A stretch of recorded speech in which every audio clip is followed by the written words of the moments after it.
All right, we have somebody from APC. Irene, have given you the chance to unmute. Kindly unmute and tell us. Okay, good evening. Good Can you hear evening. me? Okay. So I think my key takeaway from our project, to put it in very raw terms, I feel like Nigerians are not really ready for the, I say, liberation or political revolution that we are looking for. It's just a select few that actually are willing to do the needful. But generally, I feel like, not even I feel like, from the experience that we have, yet more people need to be educated on what politics actually is. I remember telling my team lead while we were executing our projects that before the Electoral College of Nigeria, I belonged to the demography of Nigerians that believe that politics is a dirty game, politics is this, politics is that.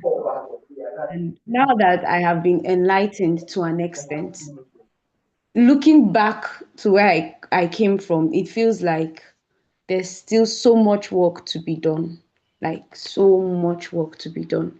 Which is why I'm really grateful for the opportunity to have gone through this program with the Electoral College. You're doing an amazing job.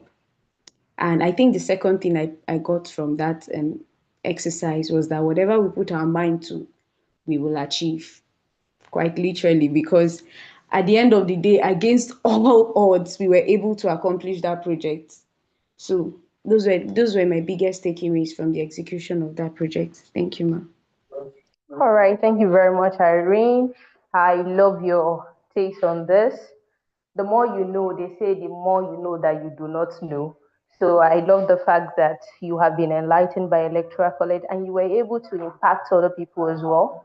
On the matter of Nigeria not ready for liberation, I feel, well, we're doing it one step at a time at Electoral College. And I believe we'll reach that stage where everybody will be enlightened politically, and also politics come with its own challenges. So if you're able to overcome the challenge of actually talking to people and educating them on literacy, I think you're one step ahead and you're making use of what we've been teaching at the Electoral College Nigeria. So thank you very much for that lovely contribution.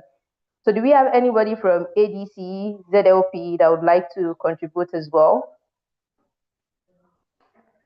Anybody? Or you guys have not done your project?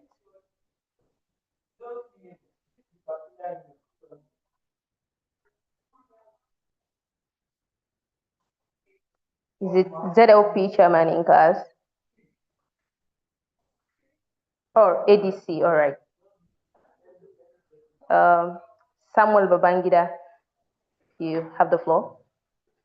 All right, thank you. I'm from ADC. I don't know if my chairman is around, but we have not had our project. So that's what I wanted to say. Thank you. Oh, all right, no problem. So hopefully you guys are planning on doing that soon because the class is coming to an end in no time. So hopefully you get that done. And we hope to hear good results and positive results from you once you're done as well. ZLP, is that the same thing with you guys?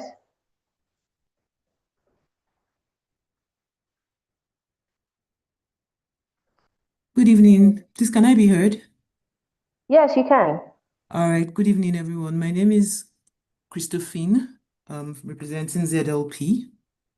And the project was very interesting. We carried it out in 3 locations, specifically Zamfara, Lagos State, Nigeria, and Borno State, Maiduguri, in University of Maiduguri. And it was very enlightening. We carried out a polytracy and civic engagement and voter education. So that was literally the theme. We titled it the Empowered Electorate Initiative.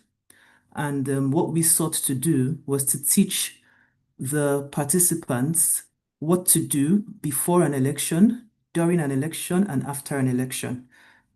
So we simplified the message and we condensed it and we presented it in pamphlets. And then we also had flashcards. The report is currently in the works. And when we're done analyzing the responses, we'll definitely present it. But so far, because we reached out mainly to young professionals, they were welcoming of the lecture and the topic. And I think for Lagos, especially, they were looking forward to follow-up messages of that sort. So for now, thank you. That's what the project really was about. Thank you. All right. Thank you very much, Christophane. That is very lovely. As we have an election coming up 2027, I think it is very important that we talk about voter education. We need to enlighten them. And I love the fact that you've done that not only in one location, but in three. So we've covered quite a number of people. So well done, ZLP. That is lovely, Thank you. APC. Well done. That it is lovely to hear from the two of you. I am deeply, I'm very glad that the Electoral College has been able to achieve this, because this is what we want for the message that we preach in Electoral College to reach the grassroots. And you've done so very well. And I'm really proud to know that you guys are part of the Electoral College Nigeria. So moving on, while we still wait for our facilitator to join us, does anybody have anything to say about the class so far? I know you've gone through the three arms of government, you've gone through the Electoral Act, you've gone through how to identify misinformation and disinformation, communication in politics, youth in politics, women in politics, a whole lot of discourse on here. So what particular topic just speaks to you and you've been waiting? I know that there are more than one. If you can pick one, what would it be? And anybody can do that as well. Raise your hands and I will unmute you to speak.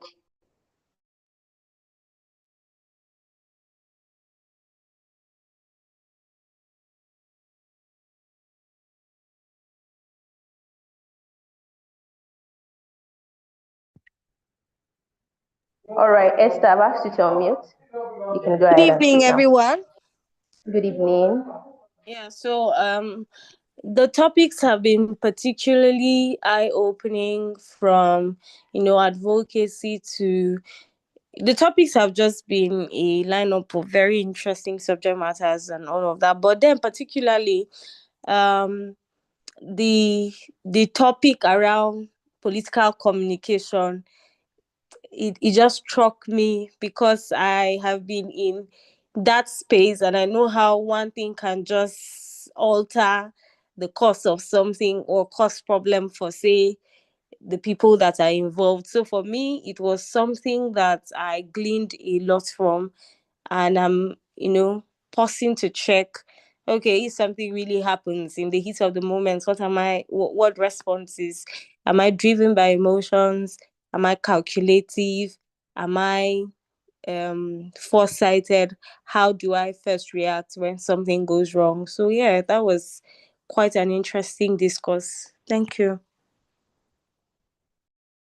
All right, thank you very much, Esther. That is a very lovely take, because it is quite important to learn not just politics, but how to communicate your emotions when dealing with politics and governance. It's quite important to be diplomatic, not to speak with your emotions and look at everything before speaking. That is a very lovely take. Thank you very much, Esther. Tunde, I've asked you to unmute. You can go ahead and speak now. Yeah, I think the communication one was very interesting. I think the good thing about it makes you understand how to build trust with your audience, what channels to use, and also trying to understand the position you're in when you're dealing with issues which are complex. They also, talk to us about clarity, and make sure we use kind of like the right language when we're communicating. And then I think you also have to think about the audience you're talking to. You know, how do you reach them? What channels do you use? who is spreading disinformation, who's vulnerable to it, and how do you address stuff. So that was something that I found very interesting. And also how to adapt kind of when you're communicating with your audience, like sending out messages, you need to think about how you write for your audiences. So what do they need to know about the topic in question? What's happening?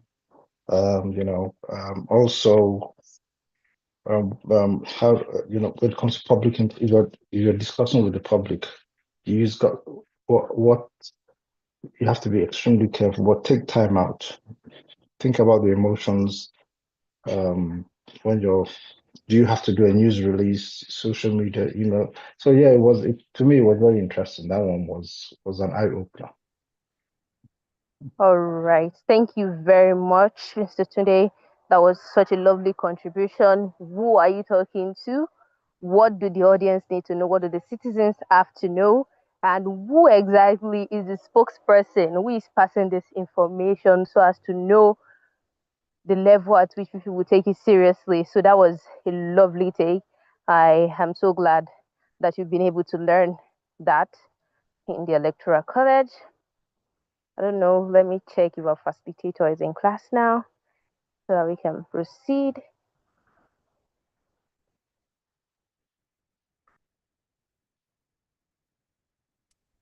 Yeah, I'm in class. All right. was listening. Welcome, Edie. Thank you very much. How's everything? Fine. Thank you.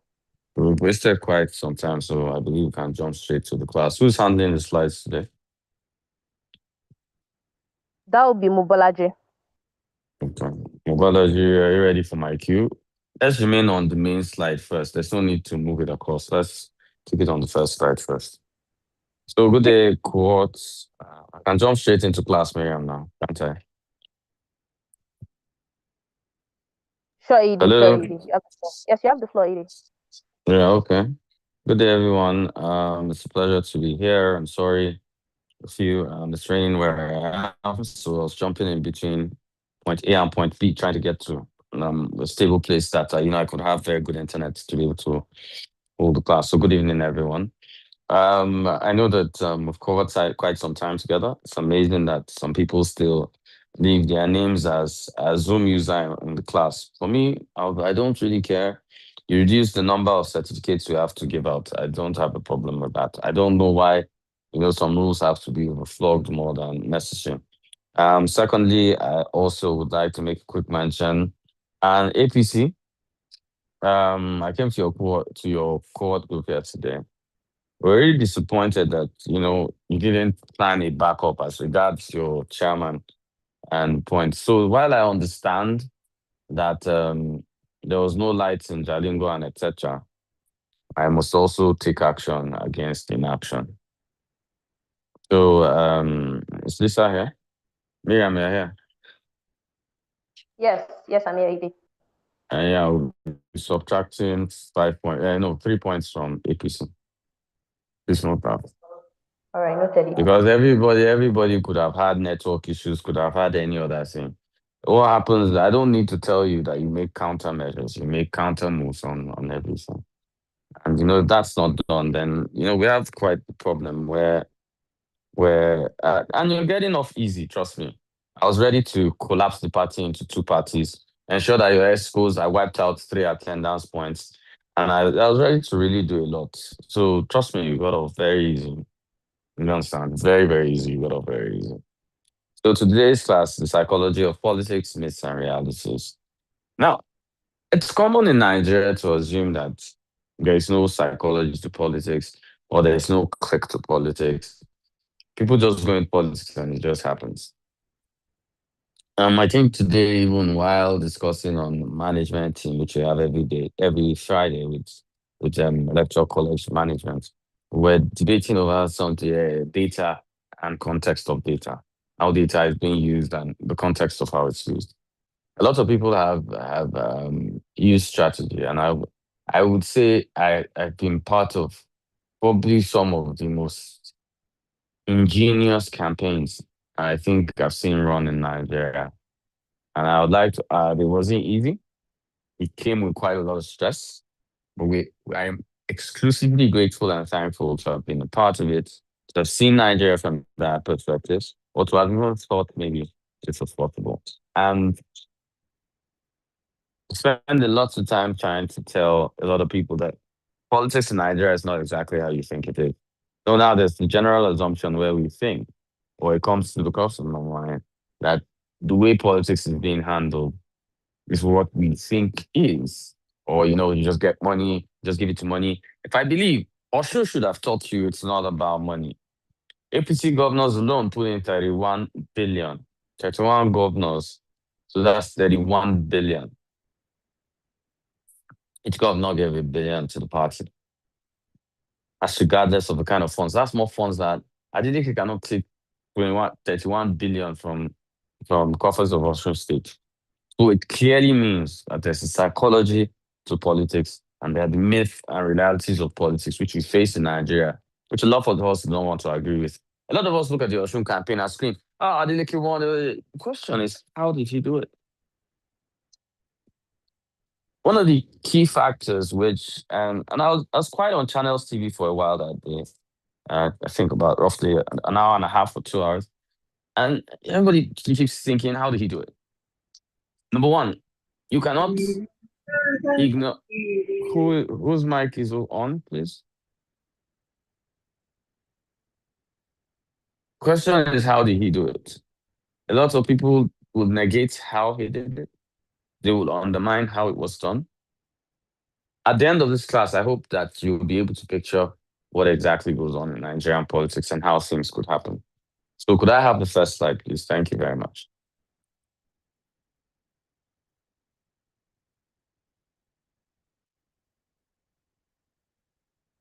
Obalaji, first slide. It's on the first slide, sir. It just moved to the first slide. It wasn't there for a while. So what is political psychology? Now, political psychology basically is the study of how psychological factors influence political behavior. Now, what's its relevance in Nigeria? Now, understanding the unique socio-political environment. Now, pay attention to these slides. They're the most important parts of the entire conversation. But we'll move to the next slide. We'll start to explain why this occurs, why these things happen. So first, we're going to understanding Nigerian political behavior. So first, there's the historical reason. Now, most of our arguments in Nigerian politics and most of our conversations in Nigerian politics are basically based on what we learned from the colonials and what we learned from the military.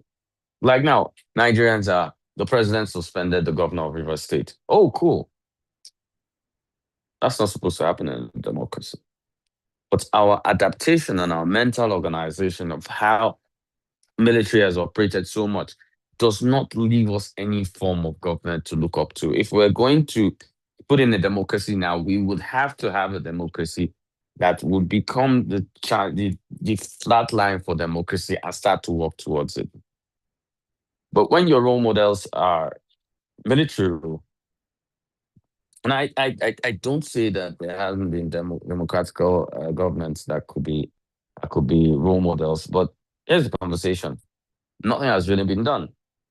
Now, the colonial legacy is the reason why we are sitting down in democracy and knowing what happened in 1966 as regards region. Everybody will say, why can't we go back to regional power? Are you joking?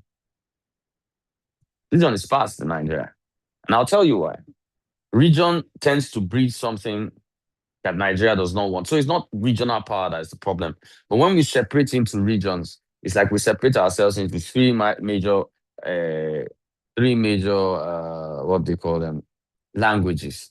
And then we negate everybody else. And then the competition starts. And then the hate starts. So on a basis on a composition of unity, regional governments in Nigeria will not work. Even if we separate into 6 regions, Northwest, it still will not work because it will be regional oriented. Based on language, Nigeria is not ready yet. Politically, we're not ready yet. So now there's the cultural part of it, that's understanding our behaviors, ethnicity, religious, and communal identity. Now, in a state like, let's say, Plateau, which is very interesting, Plateau chooses governors based on cooking, Catholic Church, ECWA, and the Anglican Church. That's how it chooses governors. But everybody wants to mock Plateau, maybe Plateau does it openly. Nigeria as a whole does it more strategically. Muslim, Christian, Christian, Muslim, Muslim, Christian. This is the first time we're going to have a Muslim ticket coming from South. Because naturally, when he goes to the South, we assume a Christian president. And that's why some comments have come out from my northern brothers, which have been a little wrong in supporting the Muslim ticket, etc. I don't have a problem with any of the conversations. Do you understand? I don't have a problem with any of the conversations. Do you understand? I don't have a problem with any of the conversation. What we have a problem with is that it's a conversation. So the religion and tribe of the president actually shouldn't matter. Even the rotation between North and South really shouldn't matter. We should just get the best person for the job. But because you're already not inclusive on multiple other fronts, it is the pace, it is the peacemaker or the piecemeal in every conversation. Isn't good. Somebody is reminding me that yes, Obasanjo sacked Dari. And the Dari case is a little bit different. It wasn't on insecure, it wasn't on basis of whatever. Dari was already arrested for corruption in the UK. He was already facing UK law. He was going to prison, just like Alemisia was. And Ibori, if I remember, eventually. So it forced the president's hand. Would you have a governor in a cell in the UK? I don't think that looks good for Nigeria, does it? So there's also the economic part, poverty and voter inducement. Now, I'll tell you something. Let's use Osun elections as a conversation. Are you aware that Osun, some parties give out up to 50,000 naira per vote? 50,000. Please, you guys, can we stick to... It wasn't the president that took out Fayoshe. Fayoshe's case was with the State House of Assembly in Ekiti State. Can we focus on this conversation? Because this is what always happens in this class. People will leave our conversation and go and start another conversation. Let's take care so that you don't miss what's going on. So, poverty has always been a tool, and it's intentionally used in politics. Now, most people assume that no, it can't be done this way, it could be done this way. But the truth is, deep down inside, that poverty has... we cannot, Tariko, well done. We might not clarify the 50K we are sure of. I'm not very sure of the 70K one. I heard of it. I even heard up to 100 per vote, but we're not sure of it. The one I can clarify, food based, was 50K. And 50K for a vote. Now, 50K for a vote in a situation. So, governors directly, or governors seeking for power, or the federal government directly induces poverty. And I'll give you an example. Now, people will say Nell Ford is helping students. So this is the catch. You met students' school fees at, let's say, 96,000, 98. You take it up to 460,000, and you say you're giving them loans. I really don't get that. But that's another conversation. I'm not discussing that. So, poverty is also used to induce the way people think. The poorer you are, the more you are able to see your lines across tribal lines, across religious lines, across whatever lines that exist. The more poorer you are, the worse it is for you to say. And it's so bad a situation. Have you noticed that rich people, rich boys, they go to church with their friends? Muslims go to church, the Christians go to mosque with their friends. They do what they want to do. There's some fragrance, confusion in what is what and who is who.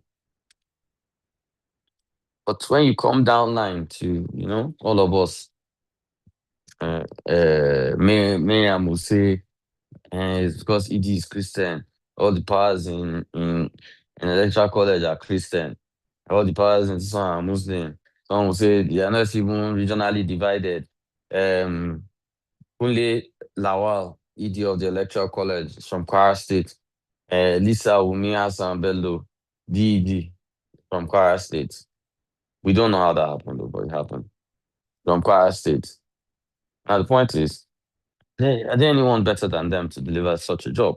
But you can only see those things when you're looking at from a position. And Miriam does not think that. Miriam loves Lisa. I'm sure Miriam even wants Lisa to be ED self. I mean, I'm just struggling. Really, Miriam is one of my co-plotters of unofficially. I know, even though she hasn't told me.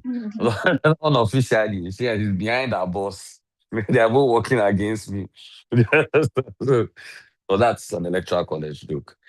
So now, there's also emotional voting over rational decision. Why do you take some decision? Yeah, an Igbo man has never been president before. Some will take it, Davido supporting this candidate. Some will make an emotional conversation like, I'm supporting the candidate because the candidate is young. Young does not necessarily translate to good governance. And I keep telling people that. But why they never get it, I still don't understand. There's been a lot of emotional persuasions. Okay, there's this my daddy Gio, and we have not your daddy Gio in church, your daddy Gio on social media, and we have those people that they follow on social media. And whatever they say cannot be wrong. Whatever they say cannot be, once they say something, to tell you vote for this person, that's how it go. Like today, there's very interesting conversation, and I was seeing some of my friends, really taking sides on this Tony Elumelu case, which I'm sure all of you are so clear about. And the first argument by even bankers is that so I'm not taking any sides. The first argument about bankers is that bank trains his colleagues to address each other by first name. Yeah, true. Basically true. But a trainee and the chairman of a bank, are you now going to call a chairman of a bank a colleague? You can only call him a colleague if you have shareholdings in that bank. If you don't have a shareholding in that bank, you cannot call him, you cannot refer to him as a colleague. And even abroad, as they say, other climes, the truth is that in public conversation, the onus is on the addressee. That's me. Let's say in this case, the address is me that's going to be addressed. The onus is on me to choose how the addresser addresses me. So when you say, like, it's even happened in this class, when everybody's like, sir, I'll say I'm not sir, and they'll call me Iggy. And we have this conversation. But I've seen that even some bankers understanding that Tony Elumelu is not CEO but chairman of board, having funny conversations on colleagues because some of their daddy Geos and mommy Geos feel this is how it should be. Now, cascade this down to politics. If somebody says something that is popular on social media, says something about something, and takes a stand on the politician, people do not even randomly assess whether it's right or wrong. They just jump into it. In a group earlier today, the head of service is retiring and a Yoruba guy is entering. And everybody was like, hey, Tinubu's bringing Yoruba. And I said, hey, she's just 60 years old. I said, the terms of retirement in the civil service are 60 or 35 years of service. That's common conversation. So it's either she's 60 or she served 35 years. They're like, but the other guy is 60. I said, yeah, but if you check his own service, you might not have served. You can be 60 and just serve 10 years in civil service. You can be 60 and just serve 20. And so what we shouldn't allow, maybe because how we see the government, how to blind our reasonings, which is what we always do, even with our basic political behavior. Then which leads to even what I was talking about social media, which is loyalty to personalities over institutions. Nigerians are more loyal to, I'll give you an example, more loyal to NDC more loyal to Labour Party, more loyal to APC, more loyal to PDP. And they are, we are loyal to Ikuku. Atiku goes to ZLP, it's fine. But Adeleke goes to Accord, we are loyal to Adeleke. Not so. What's the if all the people that voted Accord now, if I drag them now, even the governor that is now an Accord governor, Ross, come. What is from the is a Accord party either a capitalist or a socialist party? Even plus, I'm not talking of people that voted, I'm talking of the governor himself. He cannot clearly state. Their manifesto, does it support whatever? Mm-mm. Are they more agri inclined or are they more into extractive industries? You cannot answer. And that's the Nigeria that we are. If I ask people what's Peter Obi's position on maternal health, nobody can give that position here. If I ask what's Tinubu's position on extractive industries, even though he's implementing an extractive industry policy, most people cannot answer it. But on your mandate, this is Peter Obi's one. Gregory. Then Atiku, we're going to remove subsidy. All these guys have started shouting on Twitter. What do you guys want for Nigeria, really? And if you think these guys don't know these things, they do. Mobala, the next slide. If you think they don't know these things, they actually do. So myth one, my vote does not count. Now, I'll tell you what the origins of the myth are. It's basically electoral malpractice and rigging history that allows us to think this. But guess what? Who can tell me the percentage of voters that came out in Osun? Not the exact one, whether it was above 50 or below 50. Who can give me this information? Anybody in the class, just raise your hand and just tell me.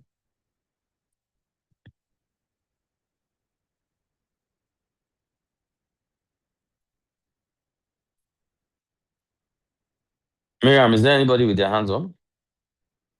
No, Edie.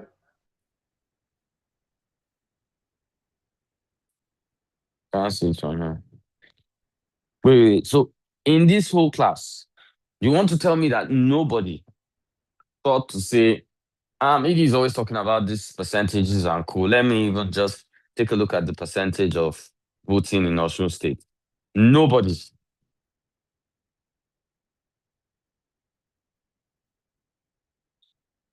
Well, for lack of a better word, I'll say you guys are special.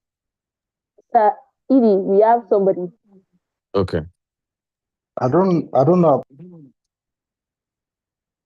Hello? But I think did almost close to 2 million people come out to vote? No, it's not the number I'm looking at. I'm looking at percentage of voters in relation to percentage of voters. Sorry. Okay. Hey, Banji.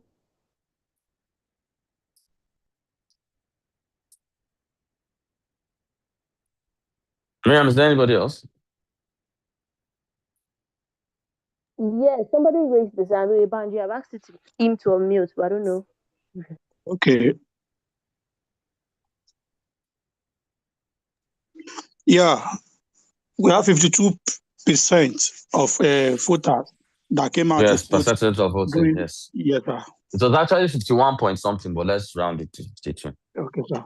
Yeah, so let's round it. Thank you very much. And do you guys remember that I've always told you guys something? I don't know if you guys still remember in this class that if you want to minimize rigging in an election, you must have at least 50% of voters. Do you guys remember that? Or you guys don't remember our notes? I can show you your old notes. Is there? Hello, guys. No answer. I've always said it now. You have to reduce this thing. And I always told you, last time Nigeria had 50% of people participating in an election was when they removed an incumbent president. I've said it now. So now, what has it indirectly told you? 51% of people participated in elections in Osun State, and they delivered the mandate regardless of the amount of money. 31 state governors I've always said it. You can't rig an election when you have less than 49% to play with. It's not that you can't rig, you can rig. The rig, no go, you understand, no go enter. I've always said it. It's the statistical basis in Nigeria. And that's what happened in Osun. So, does your vote not really count? It does. If your vote does not count, tell me why they'll bring out 50,000 naira for one vote. Be honest now. Is it not hypocritical? The same person that is telling you, I beg, go run INEC, is the person giving you 50,000 for a vote. What does that tell you? You cannot run INEC now. And that's the point. The voters get to fall so easily. And you know, it's a psychological thing. A small party cannot win. No be accord win. A small party cannot be accord win. Yes, there's voter apathy and disengagement, but I think there were triggers. There were conscious triggers. And if we're going to pay attention to the Australian election as an example, there were conscious triggers. There were people that did not want to vote and elites that were not fully decided on which side they were on till federal government froze Osun state accounts. It became a war. Osun chose to stand. And let's even critically look at it. How bad was Adeleke? You're yabbing him that he's dancing governor. Okay, fine. And you can Google this. He met Osun State debt at about 143 billion. It's down to 87 or 86 billion. You can't take that from him. He took IGR, which under Oyetola was 24 or 25 billion. Right now, their IGR is in range of 53, 52 billion or 54, even maybe over. I know 50 something. You can't take that kind of progress away from him. You cannot. You know, everybody was just saying he's a dancing governor, which is not even the key. Oga Edo, funny, Oga Edo that was talking anyhow, Oga Edo actually has done a lot with Edo State IGR. He forgets, I'm not speaking English or whatever, but he put the right people in the right places. Edo is one of the most well-positioned states in Nigeria. Shockingly. So sometimes it's not whether the guy went to school or if the guy knows how to put the right people in the right places, it's not really hard. So reality of my vote does not, of course, there's incremental improvements in electoral reforms, e.g. beavers, etc. Then empowering the electorate to demand accountability, which is what we've always spoken about in classes and not in the shows other things as well. Then I'll be honest. Osun has the highest pre-election violence in recent Nigerian history. But you know what's most impressive? It has one of the most peaceful election days in recent times. Which is why one of the hardest things I've had to do is write a report on how exactly it went down and what exactly went up and what went right. Because I'm going to write here and I'm going to contradict myself in another paragraph because of the things that happened pre-election and election day and post-election. Mubolaji, next slide. Now, there's the normal concept that politics is also always for the wealthy. That's also true. That's a myth. It's also true, but it needs to really be paid attention to. Politics actually is for those who participate. Unfortunately, in Nigeria, those that participate are the wealthy. Most people don't want to participate, and even when they participate, most people are thinking of, I will collect 5 million, I will collect 3 million. When City Boy, they do this thing, I collect generation from there.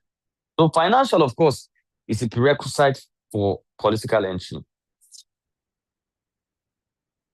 But, you know, there's this physiological effect which has dawned on us, which makes us think we're not good enough or we're bad enough or I don't come from the right family. There are also dissuasion of competent and ethical candidates. Even we, you'll say, it's good, but he won't win the election. Don't you? People have heard people say that now. Even our parents, be honest now. They'll say, our man is good, but he won't win the election. Who told you that? He won't win the election because you didn't vote for him. Not because he can't win from any party. And it's the same with looking at someone like ZLP and etc. and thinking that this is not possible, this is possible, this can go, this cannot go. That's ZLP in this. I won't be surprised, but I'm totally not siding anybody. I won't be surprised if the president of this cohort comes from ZLP. I'm just using them as an example, showing how politics can really be, what politics really is. So reality on ground is that grassroots mobilization is key. And crowdfunding is a heavy alternative. I'm not telling you because the limit of me running for office in 2019 was 40 million. In total, I raised 39.5 million. That's private funding and this thing. But I can tell you of that money, about 30 million is crowdfunded. So, but people say, how do you raise it? It means Kunle Lawal has friends. I didn't have friends. All the friends you see me having, I made them on the way. Being honest, I made them on the way. Somebody will see me doing something. Somebody will hear me talking on TV. Somebody will see me going out. I'll go door to door. Somebody will exchange talking to me. And I'll tell you, the highest donor to my campaign, and I can say this because this started some time ago. Highest donor to my campaign was Hakim Bello Osaji. I never met him before that. So I met his daughter at an event, and she was like, "My father has always wanted to see you. You should come by the house." I came by the house and we had dinner. I said, "I wish Nigeria were a sane country, but I believe in what you are doing." And he gave me $1 million. He had only seen me on TV. And so when his daughter met me, he must have said something to her when he saw me on TV. And when his daughter met me, she was only so excited for her to fix the dinner with her father. And I talked about these things because he needed to hear whether, this guy, are you for real or are you not for real? So maybe he thought it was just studio prep and I was speaking English. When he started engaging me. He found out that it wasn't studio prep. It was a whole conversation. So you can raise funds. But the thing is, what are you even as a person? Do you have value? I am young. I'm a woman. What? You're a what? What does that got to do with anything? We can see you're a woman. I've always said you should never campaign. And I think I'll say this in your next class, classroom. You should never campaign with the things that they already can see of you. You're young, you're a woman. We can see those things already. Let it be that you're dropping. They taught me one new language, the young ones in lecture college, and I like using it these days. Let them see that you're giving senatorial vibes, giving National Assembly vibes. That's vibes they taught me, and then I'm beginning to use any other days. So they're giving National Assembly vibes, and then they just say, she's a woman, and he's young. Oh. You understand? You shouldn't campaign what we can already see. We're not blind. How can the only thing you have to offer be what we already can see? Then I don't need your conversation. And a lot of individuals have succeeded with our wealth in politics. A lot, more than you think. Ratio is far higher than you think. And it doesn't take a Peter Obi landslide, no. It doesn't. But let's move on to the next slide. Bolaji, next slide. Now, there's always the myth that ethnic and religious sentiments always thrive. That's also not true. The massive myth. And the myth system is that, excuse me, with the present crop of politicians that we have in Nigeria, you have to play that card because it's a last card, but it's not check-up. Because the reality is that the success stories of cross-regional and cross-religious candidates is a gradual shift towards issue-based campaigns. And we can see it everywhere. And the conversations are there. So ethnic colorations, I think, are just to play into a particular narrative or to suit into a particular, it's our turn, is this, is that, we are better than, it doesn't suit. Like, people will say, Benue State is a thief-dominated state. I like to give examples when I'm talking. Okay, thief-dominated. Thief voting population, let's say 41%. Idoma voting population, let's say 29. Non-indigenous voting population, let's say 19. Imagine if Idoma could convince 19% and some thief, let's say 5-10%. They've won the election now. But everybody wants to do the same thing and they're not targeting such parameter numbers.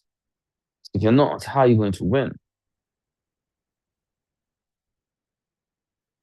The truth is, we play politics basic. Our politics spend money now. I'll tell you, Nigerians respond to things that are not even money. And I'll give you an example, conducting the stuff in Yola, in Oyo and stuff. When you play around the non-indigenous caucus or non-indigenous vote pattern, you realize how winnable the state is. Next slide, Mobolaji. But we choose to concentrate on the thing. So the reality of political cynicism is that you believe that all politicians are corrupt and self-serving is also not true. And it's something we all should work on. Not all. I know a lot of politicians that have not stolen an naira. So, of course, political cynicism has a psychological impact. The good people don't want to go into politics because they feel going into politics already has stained their name before it happens.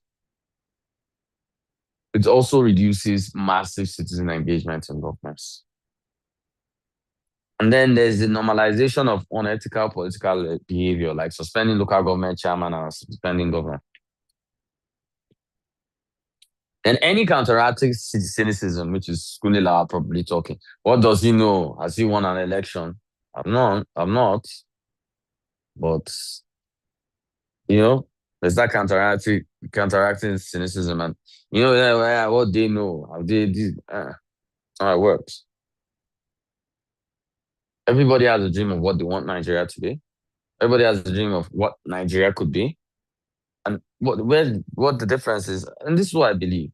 People in APC love Nigeria. People in PDP love Nigeria. People in Labour love Nigeria. People in NDC love Nigeria. Nobody loves Nigeria more than the other. Boom. Nobody is more Nigerian more than the other. Take that on to the bank. It's just how we choose to love Nigeria. So let me give an example. And the girls will understand this better.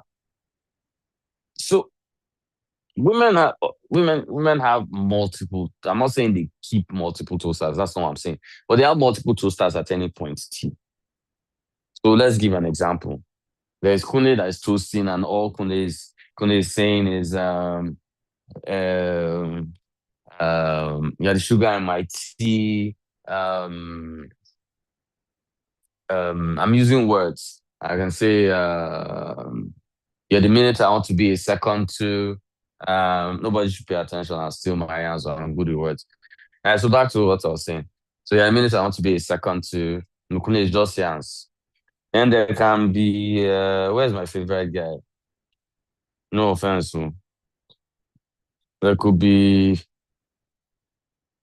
let me give an example. There could be Jamilu. That's just off the top. There could be Jamilu. Let me see what party Jamilu is. There could be Jamilu, who is Jamilu Usman, who is in ZLP. Jamilu Zone, once he just shows, baby, you wanted to do your salon today. I'm sorry I was not there to pay for it before. But Yanzu, since you've gone before me, I'm going to send something to your Aza. Jamilu just drop money, take care of everything. Do you understand? Just does everything, and Jamilu just goes. I want is a provider. Doesn't have time for Yans, doesn't know how to hold the conversation, cannot spin anything. Do you understand? Now, that's two. Now I need one more guy. So now there is and this is my guy now. Where is he? There's Ife Chuku. No, not ZLP. Let me use. No, that's the girl. Okay, there's Oeni. ADC. There's Oeni, and Oeni is a what they call it? Is a let's just go out, hang out. It's a fun one. Hi man, have you been to so thing? He won't pay for it too. Just carry out, just be, he gives her the adventure. Now, 3 of them love this girl, and the girl knows that 3 of them love them, but she must make a choice. So that's the way people in the APC, people in the PDP, people in Labour Party and whatever, all love each other. All love the girl. Love Nigeria, sorry. But here's the conversation. Here's the conversation. None of them loves more than the other. Or none of them doesn't care more than the other. Or none of them, you get. It's a whole ball game of, so who does Nigeria choose? We choose the guy with yams. We choose the guy, vibes. People have taught me his vibes. Do we choose the guy with vibes? Do we choose the guy who takes us out and who spends on that we want? Or do we choose the guy that's just an adventure, take you to the park, can even start dancing like in Indian movies, blinking, whatever song goes. That's how everybody loves Nigeria. So these analogies are, excuse me. So these analogies are necessary for you to understand that we all love this. Mobology, next slide. So we have built our entire conversation on propaganda in Nigeria. And propaganda is beautiful in Nigeria. The first are what kind of psychological techniques are used in our propaganda. The first is fear mongering. You don't vote for this party, you'll break your head, this, that. Anybody that is not, and you noticed it in Osun. Preceding 3-4 days before this thing, they played on this card. And I know I'm using the Osun elections because it's closest, and we also what happened in the conversation. So, first one is fear mongering. If you vote, your children will die. If you don't vote, your this, that. And everybody goes over that same conversation. Everybody does that up and down, up and down, up and down, up and down. And then we'll get to that. Then next, fake news and misinformation. So 31 governors are in town. There's no how they can lose the election. They have INEC on lockdown. Those boys will do video. Hey, we did Osun. Vote nonsense. Go see anyhow. Nothing. Ade. Nothing. Then emotional appeals over logic. If APC wins this election, you're now connected to the center. ADC to come. You win this election, you will show your allegiance to Atiku and the future of opposition. Those are emotional appeals. Nobody really spoke about what exactly it would do for governance and etc. Now, impact on voters is that, first of all, it manipulates decision making. That's the first thing, manipulates decision making. And then next, it polarizes communities. Because they could have had a decision earlier, but because these talks are now saying this, they're going to do this or they're going to do that, you're going to start having problems on what exactly can be done and what can be done. So you're going to have such, conversations like, wow, we can't do this now, let's strategize, you understand? And all that is distorting, which is exactly what they want done. Bolaji, next slide, please. No, Bolaji, next slide, please. So, there's the psychology of political hope. First, youth involvement in politics. I'll be honest, the youth has been kicked out of politics for a long time in Nigeria. The youth used to be the basis of politics in Nigeria, even up to the Second Republic, even up to the failed Third Republic. The problem was the Fourth Republic, and I don't know what happened.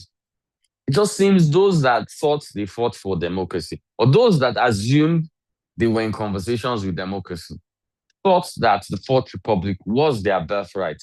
And that was what gave birth to youth exclusion and female exclusion. Because some people who wrote in some magazines, I'm not calling names, Tell, Newswatch, etc., some who claimed they fought the Abacha junta, even though they had business with the Abacha and Babangida junta, claimed and argued those conversations because they had bought into media, think that the Fourth Republic is their birthright. That is where the major problem has become. And for you to think that, it's just the president, it's just Lagos, the rest of us are not affected, this is that. Slow down. It go reach you. Because I'm not going to talk small, I go loud down. Go to Kaduna State and find the antecedents of Ubasani. Most people don't know Ubasani was a serious so-called right fighter, even though it was right fighting in public and right shaking in the shadows. The Shehu Sanis who assumed that because military put them in the cell because they were shouting are now fully behind the fact that they think that democracy belongs to them. Obolaji, what's happening with the slide? I think she lost her connection. She's currently not on the call. Who is supposed to help balance that?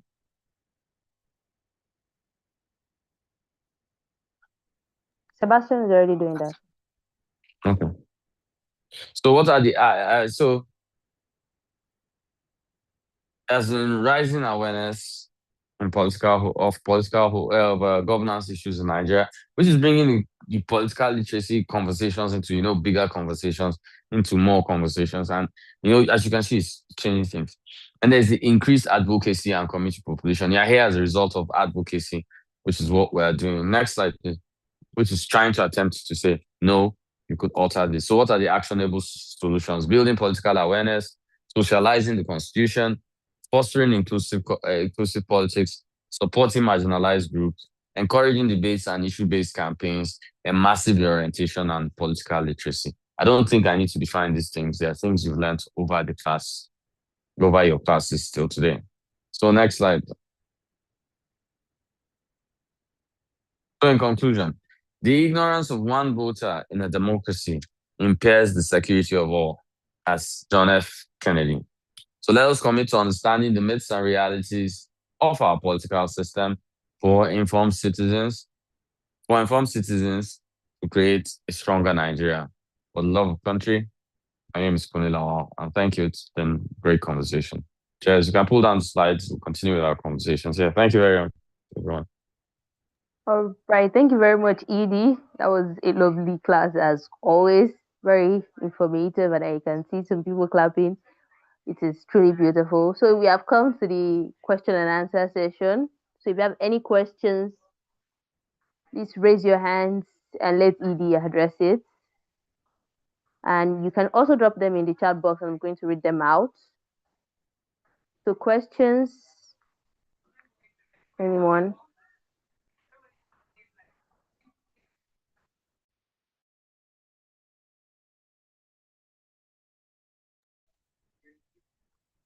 All right. Today, I've asked you to unmute. You can go ahead now.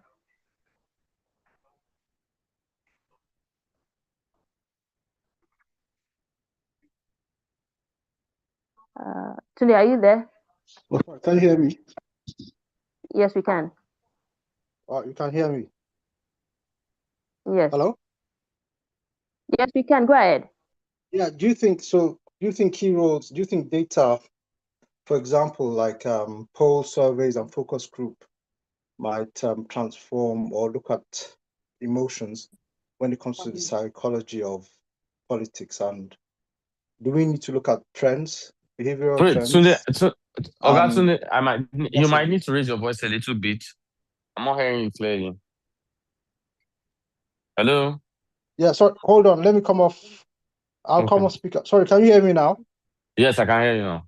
Yeah, sorry, I said, so do you think stuff like when it comes to the psychology of political campaigns and stuff like that, do you think we need to polls, surveys, focus groups might be a part of and emotions that people have when it comes to politics? And also, do you think the political communications that comes out, looking at certain narratives from these who are contesting, do they play a part? No, so here is what I think. For every time you try to show maybe this was where this one made sense and this was where another campaign didn't make sense, Nigerians will translate it as you supporting one side or the other. We've tried to, I'll tell you, there are conferences in which we've had conversations, and I'll say, okay, preceding the APC coming into office, songs were released. Jagaban, I'm ahead of them. Asiwaju. What did you guys think those songs were? They were priming you. But if I tell you that the first adoption, which doesn't even help matters, is that my name is Kunle while talking. So the first assumption is, as an APC supporter, is trying to show how big APC is. No, that's not the conversation.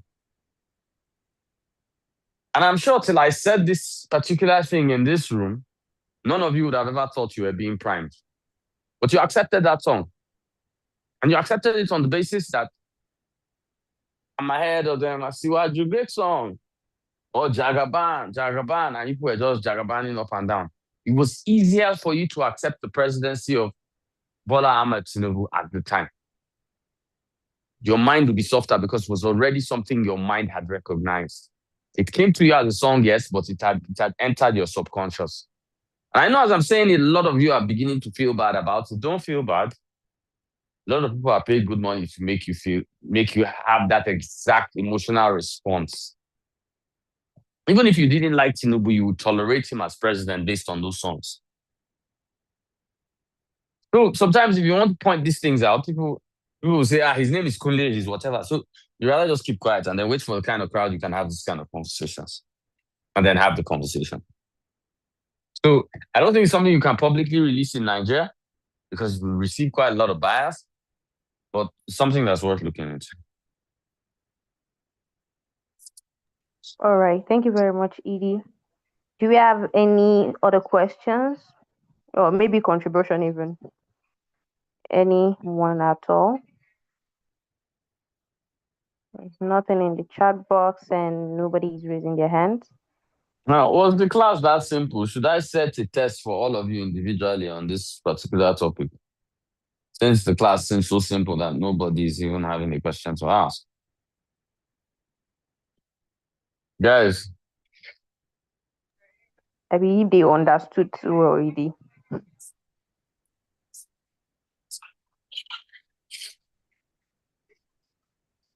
All right, we have a hand.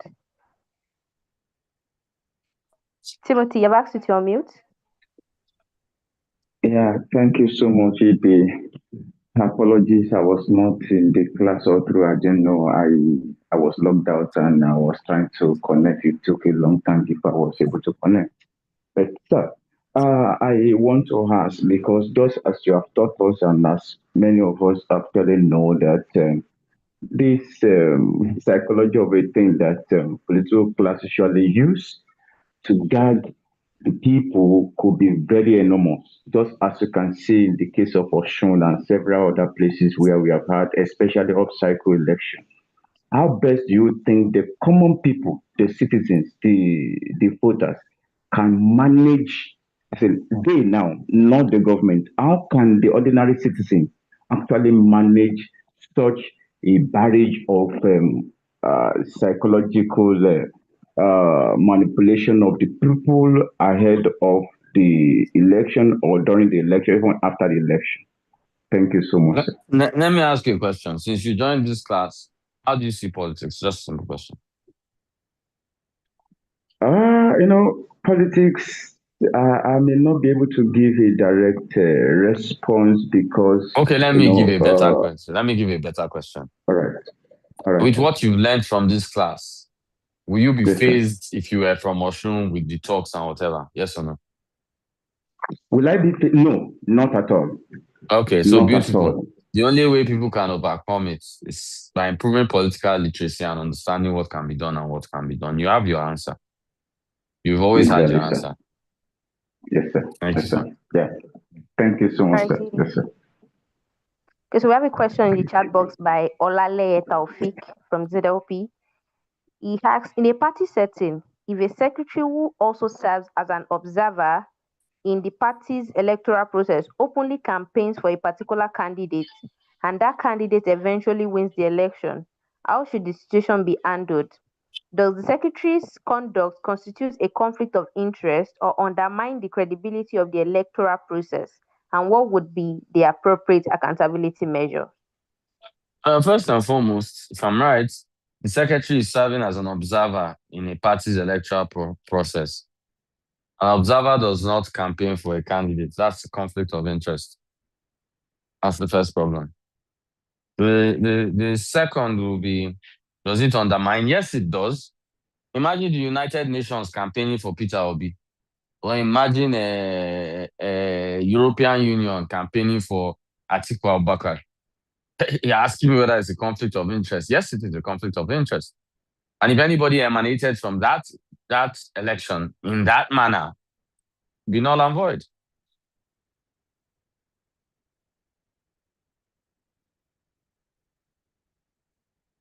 All right, Edie. Thank you very much for that clarification. Do we have any more questions for Edie?